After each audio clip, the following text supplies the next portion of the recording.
नमस्ते दोस्तों। अगर आप बार बार निराशा से घिर जाते हैं, आपको आगे कोई मार्ग नहीं दिखाई दे रहा है, क्या करूं क्या ना करूं, तो ये वीडियो आपके लिए है। इस वीडियो को अंत तक ज़रूर देखिएगा। मेरा नाम ललिता शुक्ला है और मेरा लक्ष्य है समाज के प्रत्येक व्यक्ति को आशावादी बनाना, प्रत्येक व्यक्ति में आशा की किरण उत्पन्न करना मेरे जीवन का यह लक्ष्य है। मैं चाहती हूँ हर व्यक्ति अपने लक्ष्य को प्राप्त करे। मित्रों, बचपन से हम अनेक कविताएं सुनते हैं, अनेक साहित्य के अनेक विधाओं के अंतर्गत अनेक कहानियां पढ़ते हैं। तो कभी आपने सोचा ये कहानियां, ये कविताएं हमें क्यों पढ़ाई जाती हैं? नहीं। तो अगर हमें इस प्रश्न का उत्तर मिल जाए तो हम अपनी सभी नकारात्मकता से बाहर आ जाएंगे। कविताएं जो हैं, आप स्वयं सोचिए, कुछ ऐसी कविताएं होती हैं जो आपके मन मस्तिष्क पर विशेष रूप से प्रभाव डालती हैं। आज आपने उनको करीब 20 से 30 साल पहले पढ़ा था, परंतु आज उस कविता के ना लेखक का नाम आपको याद होगा, ना उस कविता का नाम। कई कविताएं ऐसी हैं ना उस कविता का नाम याद होगा कि उसका शीर्षक क्या था, परंतु उस कविता की कुछ ऐसी पंक्तियां होती हैं जो विशेष रूप से हमें याद रह जाती हैं, जो हमें आशा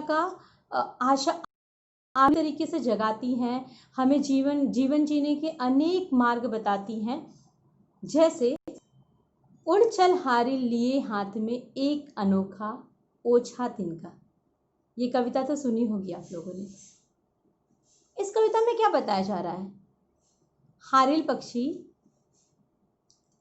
पक्षी समाज के हर एक व्यक्ति का यहाँ पर प्रतिनिधित्व कर रहा है कि ओछा, छोटी सी आस भी है अगर तुम्हारे पास, तो तुम्हें अपने पंखों को पूरे आकाश में फैलाकर उड़ना है, जिससे तुम अपने लक्ष्य को प्राप्त कर सको।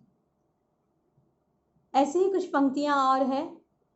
अगर आपने भी कुछ पंक्तियां, ये पंक्तियां मेरी हैं, जो मुझे कभी मैं नकारात्मक सोचती हूँ, या मुझे कभी ऐसे जीवन में अनेक पद पर ऐसा होता है, नहीं मैं इस काम को नहीं कर पाई, तो मैं इन पंक्तियों के द्वारा अपने आप में आशा की किरण को उत्पन्न करती हूँ। वैसे ही कविताएं हैं, कुछ तुम्हारे सहारे खड़े राह पर, कुछ सहारा तुम्हारे लिए चाहिए। कुछ तुम्हारे सहारे खड़े राह पर, एक सहारा तुम्हारे लिए चाहिए। अर्थात हर व्यक्तियों का सहारा बनो। अगर समाज में हर व्यक्ति ऐसा करे तो तुम्हें सहारा स्वयं मिल जाएगा। और दूसरी कुछ इसी कविता की, ये कविता मुझे पूरी याद नहीं है, परंतु इस कविता की कई लाइनें ऐसी हैं जो मुझे पूरी तरीके से मेरे मन मस्तिष्क पर प्रभाव डालती हैं। पाँव में हो थकन, अश्रु भीगे नयन, राह मधुमास की तुम बताते चलो। पाँव में हो थकन, अगर तुम पूरी तरीके से थक गए हो, अपने लक्ष्य को प्राप्त करने में तुम बार बार असफल हो रहे हो, तुम अपने लक्ष्य को प्राप्त नहीं कर पा रहे हो, अनेक कठिनाइयां तुमको आ रही हैं, अश्रु भीगे नयन, और तुम्हारी जो आंखें हैं वो पूरी तरीके से आंसुओं से भीगी हुई हैं, फिर भी इतनी विषम परिस्थितियों में भी तुमको राह मधुमास की, चारों तरफ ऐसा महीना वसंत ऋतु जिसमें चारों तरफ खुशियां ही हो, हरियाली ही हरियाली हो, वो तुम्हें ही बनाना है। ठीक है, इसी कविता की एक और 2 पंक्तियां सुनाती हूँ। ये कविता मुझे पूरी तरीके से नहीं याद है, परंतु पंक्तियां मैं कह सकती हूँ वो जब मैं कभी नकारात्मक सोचती हूँ तो ये पंक्तियां मुझे काफ़ी सहायता करती हैं। दूसरी पंक्तियां हैं, सूखते जिंदगी के सरोवर रहे, सागरों पर महामेघ वर्षा करे। जब मैं कोई ऐसा हम देते हैं, लेकिन हम किसे देते हैं? अपने उन रिश्तेदारों को जो कैपेबल हैं, उन चीज़ों को ले सकते हैं, खरीद सकते हैं, हम उन्हें दान देते हैं। हम उन्हें उनके बर्थडे में गिफ्ट देते हैं, बड़े बड़े महंगे। सूखते जिंदगी के सरोवर रहे, सागरों पर महामेघ वर्षा करे। कई जिंदगी के सरोवर, कई गरीब व्यक्ति हैं, वो अन्न के लिए तरस रहे हैं, हम उन्हें कुछ नहीं दे रहे हैं। हम किसे दे रहे हैं? जो पूरी तरीके से भरे पूरे हैं। तो हमें ऐसा ना करके हमें किसी कुछ देना चाहिए जिन्हें सचमुच में, जिनके पास कुछ नहीं है।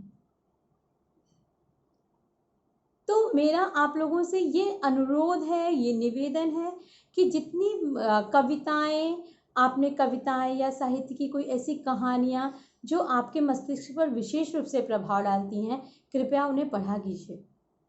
और उनकी कुछ पंक्तियों को ऐसे आप याद कर लेंगे तो उस तरह की कोई परिस्थिति आएगी तो वो पंक्तियां आपको सदैव हेल्प करती हैं, सदैव आपकी मदद करती हैं, आपको अपने लक्ष्य से भटकने नहीं देती। आपने देखा होगा झांसी की रानी, उनकी माता भी उन्हें साहित्य की कई कहानियां सुनाती थी, बताती थी उन्हें। वीर शिवाजी की गाथाएं उनको याद जुबानी थी। शिवाजी की जो गाथाएं हैं झांसी की रानी याद थी, इसीलिए तो खूब लड़ी मर्दानी, वो तो झांसी वाली रानी थी। इसके साथ ही साथ शिवाजी की माता जीजा माता भी उन्हें राम कृष्ण की अनेक कहानियां सुनाती थी। अनेक साहित्य के अनेक विधाओं के अंतर ये जो कहानियां, ये कविताएं, ये क्यों हैं? जिससे अगर हम कभी घबराएं, कभी हमें किसी भी तरीके की नकारात्मकता घेरे, तो हम उनके माध्यम से जीवन के पथ पर आगे बढ़ सकें। सीताराम सीताराम सीताराम कहिए, जाहि विधि राखे राम ताहि विधि रहिए। इसका मतलब ये नहीं है कि आप अपनी प्रगति के लिए कोई कदम ना उठाएं। इसका अर्थ ये है कि जब आप निराशा से पूरी तरीके से घिर जाएं, तो इन पंक्तियों को याद कर आप अपने अंदर सकारात्मकता को जगाएं, अपने विश्वास को जगाएं कि हम जिसमें हैं उसमें खुश हैं। जाहि विधि राखे राम ताहि विधि रहिए। तो दोस्तों, सदैव हमेशा अपनी प्रगति के लिए आप सोचिए और उस पथ पर आगे बढ़ने के लिए चलिए। जैसे कहा जाता है ना, कृष्ण ने कहा है, तुम मेरी तरफ एक कदम बढ़ाओगे तो मैं तुम्हारी तरफ 1000 कदम बढ़ाऊंगी। सफलता भी मित्रों यही कहती है, मेरे लिए एक कदम बढ़ाओ, मैं तुम्हारे लिए 1000 कदम बढ़ाऊंगी। तो नकारात्मकता में जीना मूर्खता है। जब हम नकारात्मकता में जीकर कुछ कर नहीं सकते, तो कम से कम सकारात्मक सोचकर जीवन के पथ पे आगे तो जा सकते हैं। तो मेरा आप लोगों से नम्र निवेदन है कि कृपया जो पंक्ति, इवन जो हमारे दादा दादी, नाना नानी, माता पिता, कोई ऐसा मित्र जो हमें कई बातें ऐसे कहता है जो हमें नकारात्मकता से तुरंत सकारात्मकता की तरफ ले जाती हैं, तो कृपया जब आप निराशा में घिरें, नकारात्मक विचार आपको घेरें, तो आपको उन्हें तोड़ना है। वो आप पर हावी नहीं हो सकते। उन्होंने आपको जन्म नहीं दिया है, निराशा नकारात्मकता ने आपको जन्म नहीं दिया, आपने उनको जन्म दिया है। आपके मस्तिष्क की वो उपज है। तो इसे हटाने का कार्य किसका है? हमारा और आपका ही ना। धन्यवाद मित्रों, अगले वीडियो में मैं फिर मिलते हैं। Thank you.